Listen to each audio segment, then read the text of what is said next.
diets have you focused on what you look like. It's a constant reminder of how you hate the way you look, that's the quickest way to feel resistance. So basically, yeah, they create resistance and it pushes you to eat, which is the one thing that you're trying not to do when you're dieting, which is another problem in and of itself. Do you want to wake up feeling like you are stepping into who you are meant to be, into the best possible version of you? What if I told you that the key to your best life, health, and happiness are all around you? You just have to find what works for you. I'm Hope Pedraza, and I believe that there isn't just one way to live a healthy and meaningful life, and that all you need is a little inspiration to make changes that last from the inside out. Each week, I'll be sharing tangible tips and inspirational interviews to help you on your journey. These are the steps to take to improve your life and live with purpose. This is Hopeful and Wholesome. Hey y'all, welcome back to Hopeful and Wholesome. Today I have on the show Camille Martin. Camille is a registered dietitian, public health writer, and former chronic dieter, and she is dedicated to helping women quit dieting, set bigger and better goals, and reclaim their excitement for life and lose weight in the process. She is the author of Love to Lose, Live Your Life and Watch the Weight Lose Itself, and she is all about living a happier, healthy life and one that's no longer dominated by the desperation to lose weight. That's exactly what we talk about today. We talk about how diets are failing us, how focusing on the weight is actually what's keeping you from losing it, and how you can free yourself from diet prison and just really live your life fully. I know you're going to get a lot out of this episode. Check out all the links in the show notes and her book, and y'all enjoy. All right, y'all. So let's get going. I'm so excited to bring on Camille Martin today. She is a registered dietitian and the author of Love to Lose, which is all about how the secret to losing weight is loving your life. And that's exactly what we're going to talk about today. So thanks so much for joining me, Camille. Thank you so much for having me, Hope. I'm really excited to be here. Yeah, me too. So tell us, starting off, can you tell us exactly why diets don't work? Oh, yes, I can. Well, the main reason that they don't work is that they create resistance. And so most of the clients that I have are emotional eaters. So when you create any kind of resistance and you tend to eat emotionally, that resistance has to be neutralized with something that makes you feel better. And so your tendency is to eat to make yourself feel better. So diets create resistance. You try to make too many changes all at the same time and like in a really short amount of time. So that's not sustainable, and it creates, pressure and stress. And then diets have you focused on what you look like. It's a constant reminder of how you hate the way you look, that's the quickest way to feel resistance. So basically, yeah, they create resistance and it pushes you to eat, which is the one thing that you're trying not to do when you're dieting, which is another problem in and of itself. Yeah, for sure. Yeah. So, okay, say somebody wants to lose weight. Okay, we want to be on a diet per se, right? So what's the alternative to that then? The alternative, which is what I talk about in my book, is that when you diet, first of all you're doing is following a set of instructions that someone gives you, and you're not learning anything. You're not making any real changes. You're just taking a list, like, here's what you need to do. Here's what you need to eat. And then when it's over, you may have lost a little bit of weight, but the reason why it comes back is because you didn't change any of your habits. You're not changing the way you think. And weight is just a symptom of the problem. And the problem is the way that you eat. So diets only focus on what you're eating, and what you eat is important, but to me, it's not as important as the way that you're eating the food. So that needs to change first. So in order to do that, you want to really be conscious of the thoughts that you're thinking, which are directly tied to the current habits that you have. And once you start making small, tiny adjustments to some of the habits that you have, and you get small wins in making those tiny changes, that will start shifting your thoughts. And once your thoughts start to change, it makes it easier to keep making those changes to your habits, and then they work synergistically to start giving you success. But it's not overnight. It does take time, and you just have to be committed to the long haul, which is not what anyone wants to hear, because you just want to lose 10 pounds by next week. Exactly. Yeah. That kind of leads you to my next question, because that's the mindset of everybody, right? They want it and they want it yesterday. So how do you kind of shift that mindset where you have to stay committed to the process and know that it's going to take? Yeah. Well, the best way I could put it is that you can continue dieting over and over again, failing on one, trying a different one, failing, trying, failing. And you've probably been doing that for, 5, 10, 15 years, like I did. I did for almost 25 years. But so if you take that amount of time that you've been failing consistently and feeling totally demoralized, if you had just taken 1 year of that miserable existence and committed to making the changes, you would be already there, So that's what I would say, like how to break out of that mindset. Yeah. Yeah.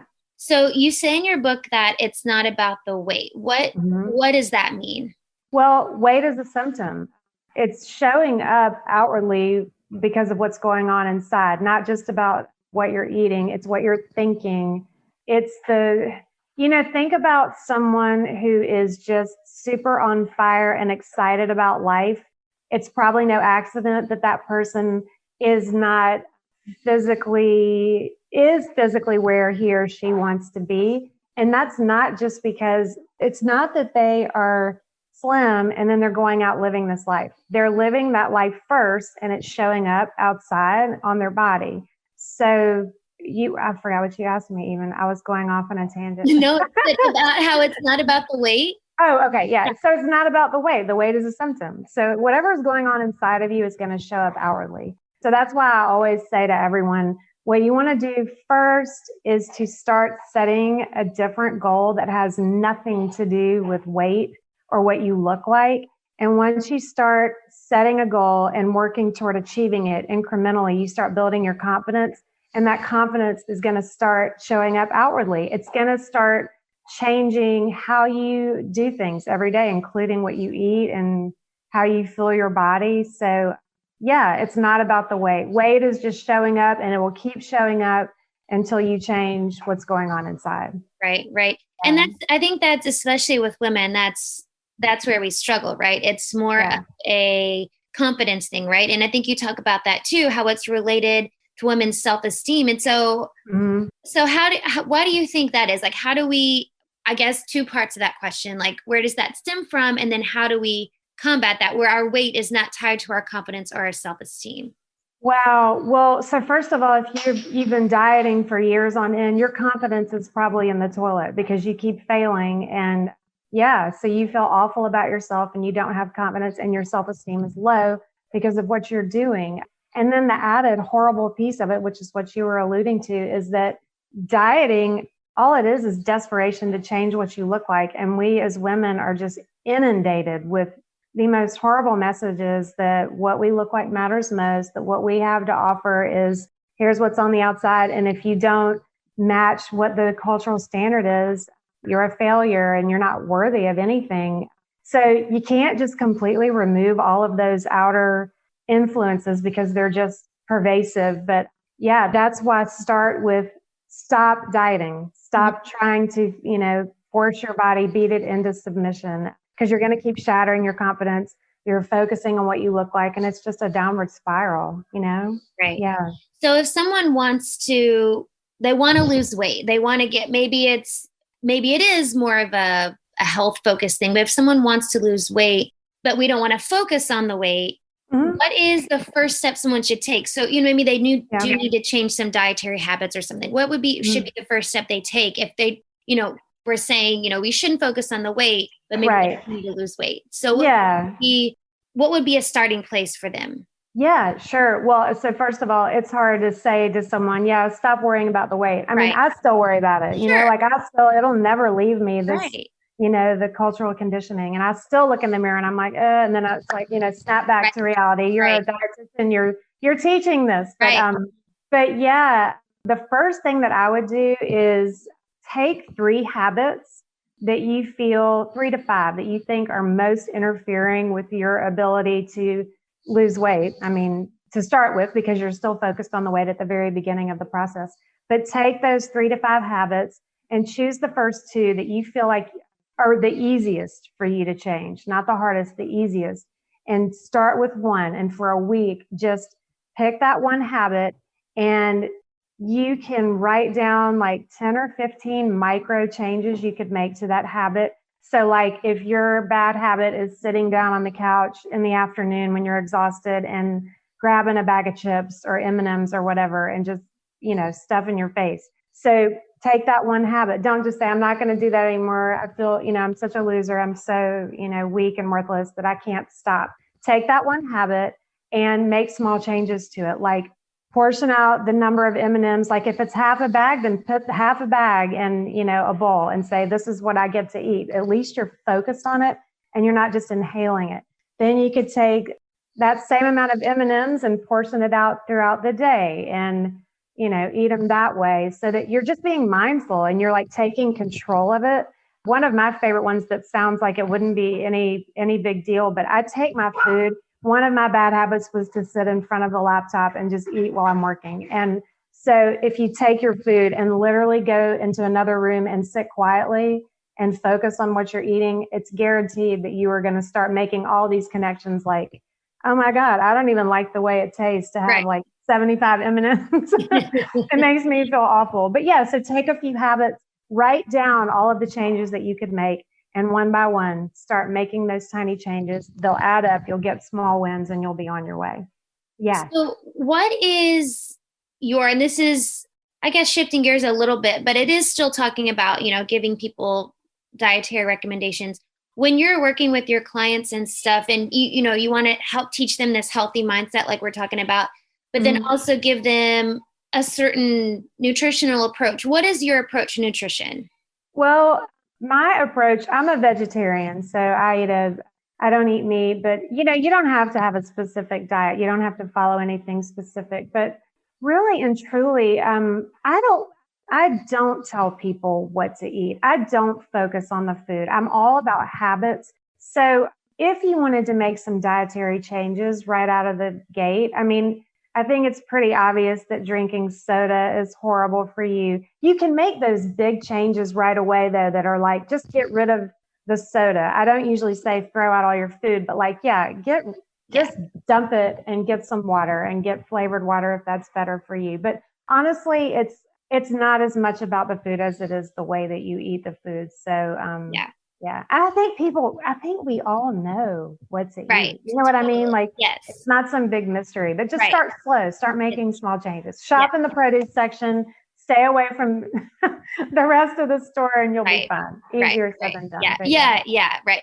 I think it's just having somebody give you those reminders, like, a nutritional professional who's telling you and you're like, well, I know that, but now that you're telling me. Well, and I also don't like to tell people, here's what you need to eat and give them it always comes back to when I tell people my principles and my whole philosophy, everyone is like, oh my God, that makes so much sense. But half the time by the end of the meeting, okay, now give me the list of what I'm supposed to eat this week. They want the list. And I just won't do that because you have to learn how to incorporate these things on your own. Right. I can tell you what to eat, but it's not going to make any, connections in your brain about, some people don't like Brussels sprouts. People don't like kale, Right. So it's got to fit with your preferences and your lifestyle. No, I agree. Well, and I think too, when you're giving a list of things to eat, then it's subconsciously, you also have a list of what not to eat. And then that kind of defeats the purpose, right? Of the whole, like eating mindfully and all of that. So it's still kind of a way to restrict you because you want to stick to that list that you gave them. Exactly. Yeah. So talk about the importance of environment in losing weight. How that affects it. I just did a TikTok video on this. I'm a brand new TikToker. I've only made 2 videos and my kids are laughing and they're helping me. Environment is so huge because your environment affects everything that you do. It affects how you think and which then makes you do the things that you do. But the problem is that most people, everyone, you're so used to looking at what you're seeing that you're not noticing it. And you can set your environment up to make decisions for you, which I think is the most amazing thing. And actually, if you don't take control of it, it's working against you. So either way, it's working. It's either working for you if you take control of it, or it's working against you if you do nothing. But there are several studies that show that like just doing something simple, like putting a bowl of fruit on the counter where you can see it, it does make you more likely to eat the fruit. But also there's some other correlations, like I remember some study, I read about it in my book and I can't remember the name of it, but it's like they analyzed the kitchen counters of a bunch of women. Like it was like 100 women. It was a lot. And they actually went out, the researchers, to their houses to analyze it. And the women who had nothing on their counters but like fruit, no soda, no chips, everything was put away. They had it in their kitchen. It just, you couldn't see it. They were more likely to have a lower BMI. They weighed on average like 10 pounds less than the women who had just the stuff on their counters. I mean, my kids eat junk. I buy it for them. I want them to learn how to make their own decisions, but I put it away in a drawer. So if you take control of your kitchen, clean it out, get it organized, have the utensils that you need so that you can cook more often, and then, put the unhealthy stuff away out of sight, you're already going to be, that's how it makes decisions for you. You don't have to use willpower. You don't have to walk into your kitchen and go, I don't feel like cooking tonight. I'm exhausted. I don't feel like chopping up a bunch of stuff.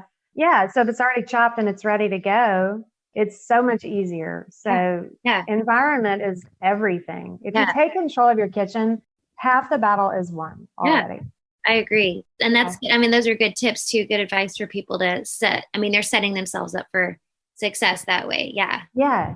And I actually have a free guide. I'm not trying to plug all my stuff, but if you go to my website, I do have a free guide to setting up your kitchen exactly the way perfect. You need to. Yeah. So I'll put a link to that. No, that's super cool. I'll put a link in the show notes. That's awesome. I think everybody needs that. That's totally. Great. That's awesome.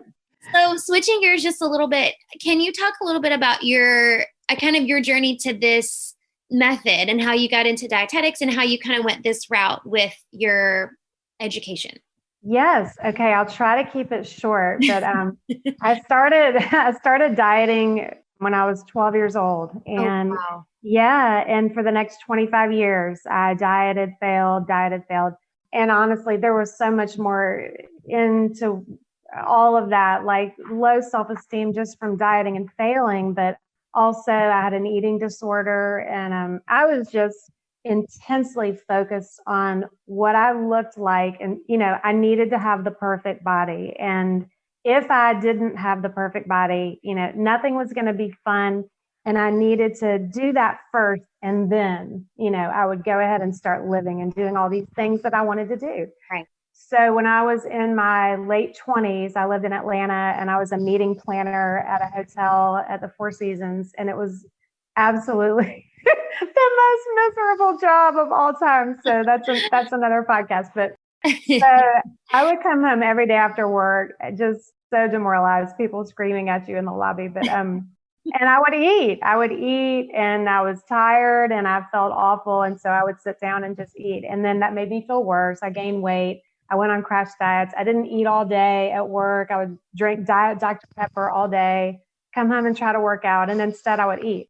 So at one point, I was sitting on my couch in my little apartment, and I just burst into tears. I was like, I can't do this anymore. I just can't do it anymore.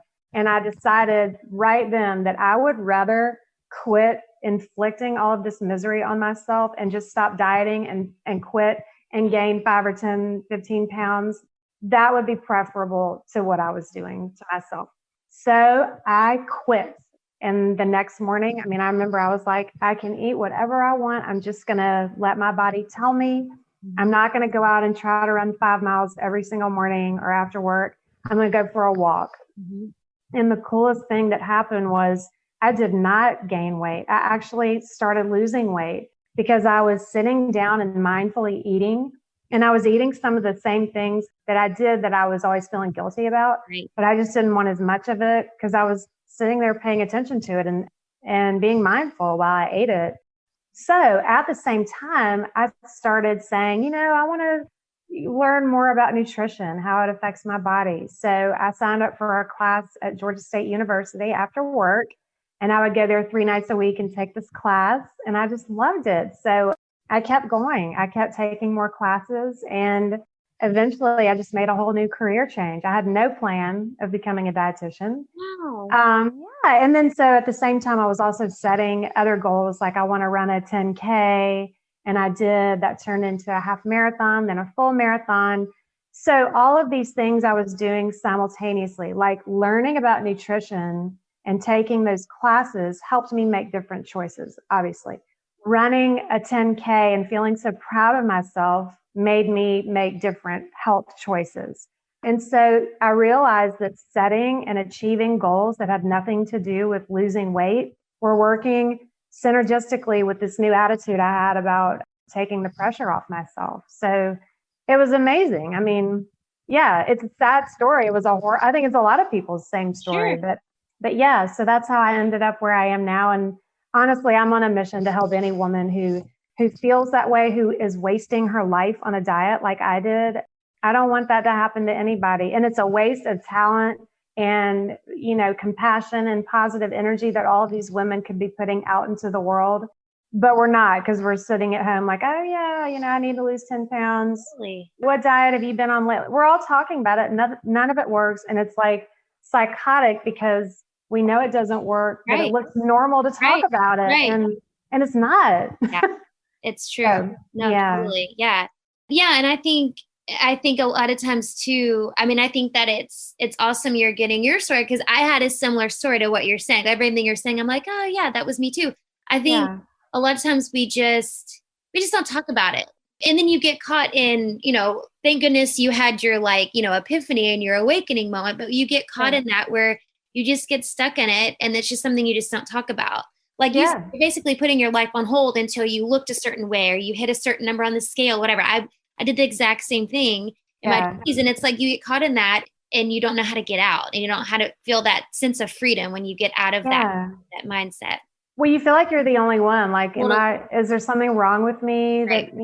but there's not. It's what's wrong is the approach and this whole cultural brainwashing. Right. That's Yeah, what's wrong. for Yeah. sure. For sure. No, I totally agree.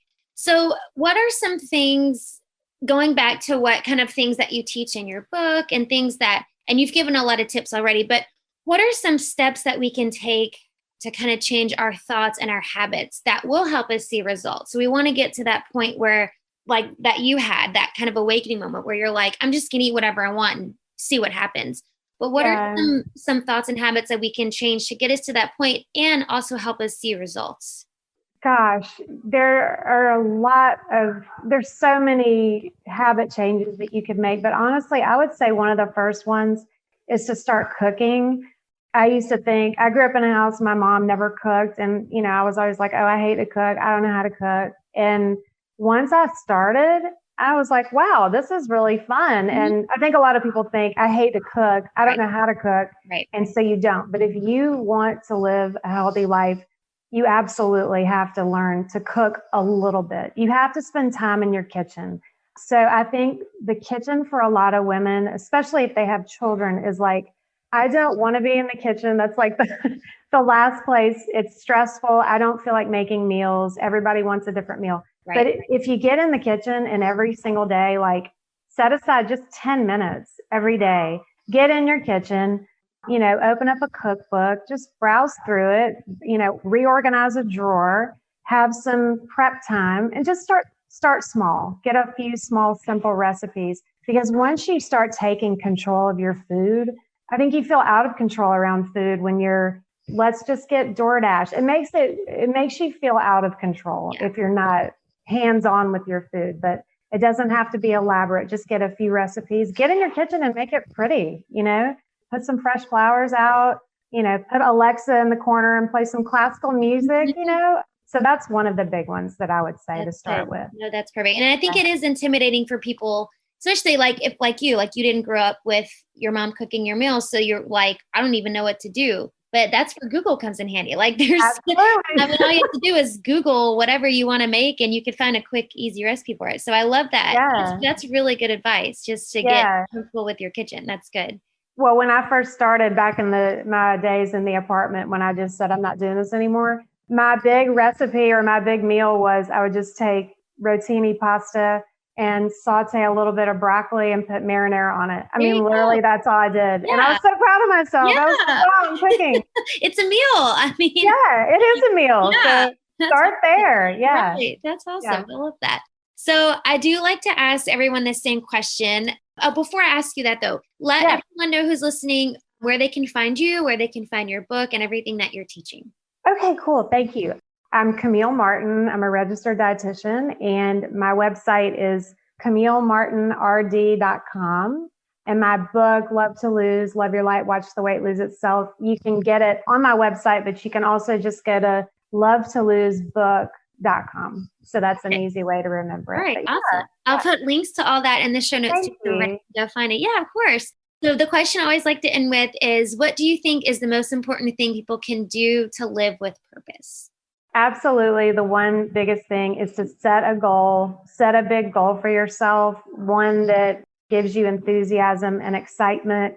Even if your big goal looks different from mine, and it will, go back to when you were a child and think about some of the things that made you really happy. And yeah, even if it's like you want to be a world traveler, go get a book on France and just, read it, or, take a foreign language class, something like that. Anything that you're doing that takes the focus off what you look like and puts it toward what you're capable of. That's great advice. I love that. That was perfectly said. Well, thank you so much, Camille. This has been awesome. And I know a lot of women especially are going to get a lot out of all of this. So I hope so. Thank you for having me on, Hope. I enjoyed it. Thanks for listening to Hopeful and Wholesome, y'all. If you found value in this week's episode, please subscribe on iTunes or wherever you get your podcasts, and leave a review to let me know what you thought. I love to know what you find useful in these episodes so I know how I can provide the most value I can to my listeners.